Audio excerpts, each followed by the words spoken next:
안녕하세요. 이세민입니다. 이번 편에서는 저희가 지금 만들고 있는 게임이 있어요. 그 게임에 들어가는 이제 UI가 필요해서 특정한 이제 UI가 필요해서 제가 그거를 위한 코드를 좀 만들어 봤는데 그 코드를 만들다 보니까 이게 굉장히 3D의 기본 개념을 이해하는데 굉장히 도움이 될 것 같아요. 그래서 그 내용을 한번 좀 소개를 해 보려고 합니다.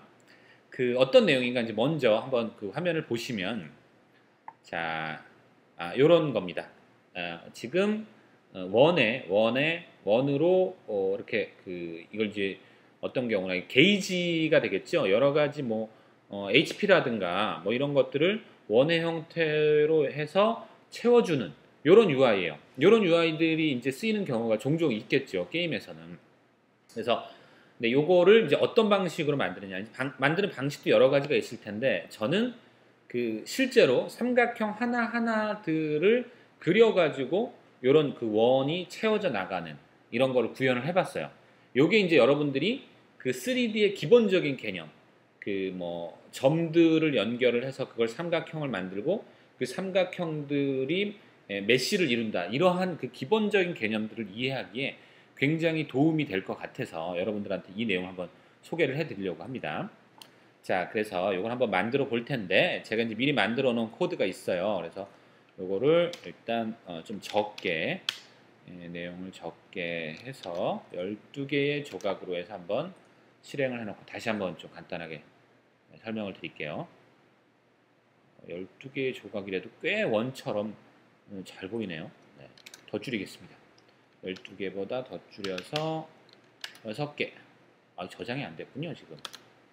저장이 안 됐습니다. 이게 그 맥에서 사용할 때 한글 키보드로 돼 있으면 이게 이제 이 모노 디벨롭의 문제인 건지 잘 모르겠는데 저는 이제 맥에서만 개발을 주로 하니까 윈도우에서도 이 문제가 있는지는 모르겠는데 모노 디벨롭이 한글 처리가 좀 문제가 있어요. 그래서 지금 좀 전에 이게 왜 그 12개로 12로 바뀌어 놓은 게 적용이 안 됐던 건데 지금 여기 보시면 spin UI script.js 뒤에 그 별 표시가 있는데 이 별 표시가 있다라는 거는 무언가 내용이 변경되는데 저장이 안 됐다는 거거든요.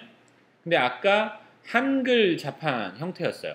그 상태가 자판이 한글 자판인 상태에서 세이브를 단축키를 누르니까 저장이 안 되고 있었어요. 이게 반드시 영어 자판으로 바꿔 놓고 해야 이제 저장이 됩니다. 이제 지금 요 별 표시가 없어졌죠. 12개로 바꾼 게 아마 이제는 적용이 됐을 겁니다. 저도 이제 간혹 요것 때문에 귀찮은 적이 있는데 여러분들도 꼭 유념을 해주시면 도움이 될 거예요. 이 영어 자판에서 세이브를 해야 된다. 모노 디벨롭의 경우에는. 자, 보시면 지금 이제 중간을 제가 멈췄습니다. 포즈 버튼을 눌러서 중간을 멈췄고 그 맨 오른쪽에 있는 버튼 요 눌러보면 재밌습니다. 한 프레임 한 프레임 변해 나가는 과정을 볼 수 있어요. 자, 지금 여기 삼각형이 몇 개가 있냐면 하나, 둘, 셋, 넷, 5개가 있어요. 4개는 온전한 형태의 삼각형. 이게 아마 30도씩 될 거예요. 맞죠? 30도. 왜냐하면 이제 90도인데 이 3개가 지금 90도를 이루고 있죠. 직각을. 그 중에 3개. 그러니까 하나가 30도씩이죠. 30도씩 그 삼각형을 만들어 나가다가 지금 만들어지는 것은 아직 30도가 안 됐죠. 30도가 좀씩 늘어납니다. 늘어나다가 30도까지 가면 네. 이제 다시 30도까지 되면 폴리곤을 하나 완성을 하고 그 다음에 또 다른 폴리곤을 만들어 나갑니다. 이제 용어를 좀 설명을 드릴게요. 3D에 관련된. 자, 첫 번째 여러분들이 이제 3차원이라는 말을 아마 들어보셨을 거예요. 현실 세계가 3차원의 세계다. 이런 말씀 들어보셨을 텐데 이런 말을 0차원은 뭐냐면 점입니다. 점. 0차원은 점이에요. 1차원은 직선이에요. 선. 1차원은 선이고 2차원은 평면이에요. 평면. 3차원이 우리가 살고 있는 세상, 공간이에요. 3차원이. 3개의 방향을 가지고 있죠. 자, 그러면 이거에 대응되는 3D에서 배우는 단어들이 있는데 자, 0차원은 점이라고 했는데 이거를 3차원 그래픽에서는 버텍스라고 불러요. 포인트라고 안 하고 버텍스라고 한다는 점을 주의해 주세요. 자, 여기에는 요 하나의 삼각형을 구성하는 데는 버텍스가 3개가 들어갑니다. 여기 점 하나, 둘, 셋. 왜 포인트가 아니라 버텍스냐? 버텍스는 우리말로 하면 정점이에요. 정점. 여러분들 정점에 올랐다라는 말을 쓰는 걸 아시죠? 그러니까 이 2개, 여기 삼각형, 요 끝이 이 두 개의 선이 만나는 끝에 있다. 그래서 이 삼각형을 구성하고 있는 점이라는 의미에서 정점이라고 써요. 일반적으로 따로따로 떨어져 있는 점, 하나의 점, 이런 것이 아니라 이 두 개의 선이죠. 선이 만나서 이루는 끝점이라는 뜻으로 정점이라고 표현합니다. 그래서 버텍스라는 용어를 사용한다는 거, 버텍스라고 사용한다는 거를 기억을 해두시고요. 그게 이 세 개의 버텍스로 이루어졌습니다. 그 다음에 1차원은 선이라고 했죠. 자, 요거를 뭐라 그러냐면 엣지라고 해요. 엣지. 선분들을 엣지라고 하는데 왜 엣지라고 하냐면 그러니까 이것도 역시 하나의 삼각형을 구성하고 있는 옆에 모서리, 우리말로 하면은 그렇죠. 모서리가 되겠죠. 모서리이기 때문에 그거를 일반적인 선, 그냥 나 혼자 따로 떨어져 있는 선이 아니라 어떤 삼각형을 구성하기 위한 모서리라는 의미로 엣지라는 표현을 씁니다. 그 다음에 그러면 0차원은 점이고 1차원은 선이고 엣지고 그 다음에 3차원을 구성하고 그러니까 2차원이죠. 2차원을 구성하는 거는 면이라고 했죠. 면을 구성하고 있는 게 뭐냐면 폴리곤이에요. 자, 여기에서는 삼각형이 되겠죠. 이 삼각형. 폴리곤이 뭐냐면 우리나라 말로 하면 다각형이죠. 다각형. 그러니까 각이 있는 그러니까 여러 개의 각을 가지고 있는 형태라는 건데 다각형인데 3차원에서는 모든 다각형들은 결국은 삼각형으로 만들어져요. 모든 것들은 삼각형에서부터 출발을 해요. 그러니까 실제로 그려지는 것은 삼각형밖에 없다. 이렇게 이해를 하셔도 됩니다. 여기도 보시는 것처럼 여러 개 얘를 그냥 보면 이게 몇 각형입니까? 1, 2, 3, 4, 5, 6, 7, 7각형이죠. 하지만 실제로는 이것이 삼각형 5개, 하나, 둘, 셋, 넷, 다 6개네요. 여기 하나가 더 있었습니다. 그러니까 하나, 둘, 셋, 넷, 다, 여, 일곱, 여덟, 8각형이네요. 이 8각형인데 실제로는 삼각형 6개로 구성이 되어 있다는 거죠. 그래서 폴리곤이라고 부르는데 실제로는 삼각형이다. 2차원을 나타내는 것은 그렇게 이해를 하시면 되고 그것들이 모여서 옆에 있는 이 큐브처럼 이 정육면체처럼 이렇게 부피를 가지게 되는 것을 메쉬라고 불러요. 메쉬라고 부릅니다. 그래서 버텍스, 엣지, 폴리곤, 메쉬 요 4개의 개념, 차원별로 4개의 개념을 이해를 하고 있으시면 좋은데 여기 이 큐브를 보셔도 결국은 다 삼각형들로 이루어졌다는 걸 아시겠죠? 삼각형이 하나, 둘, 셋, 넷, 다, 6개가 저쪽에도 있으니까 12개가 되겠죠. 12개의 삼각형으로 만들어졌어요. 이 끝에 있는 점들은 버텍스가 되고 이 선들은 엣지가 되는 거죠. 각각의 삼각형들을 우리가 폴리곤이라고 부를 수 있는 거고요. 자, 이런 개념이 있다는 걸 먼저 이해를 좀 하시고요.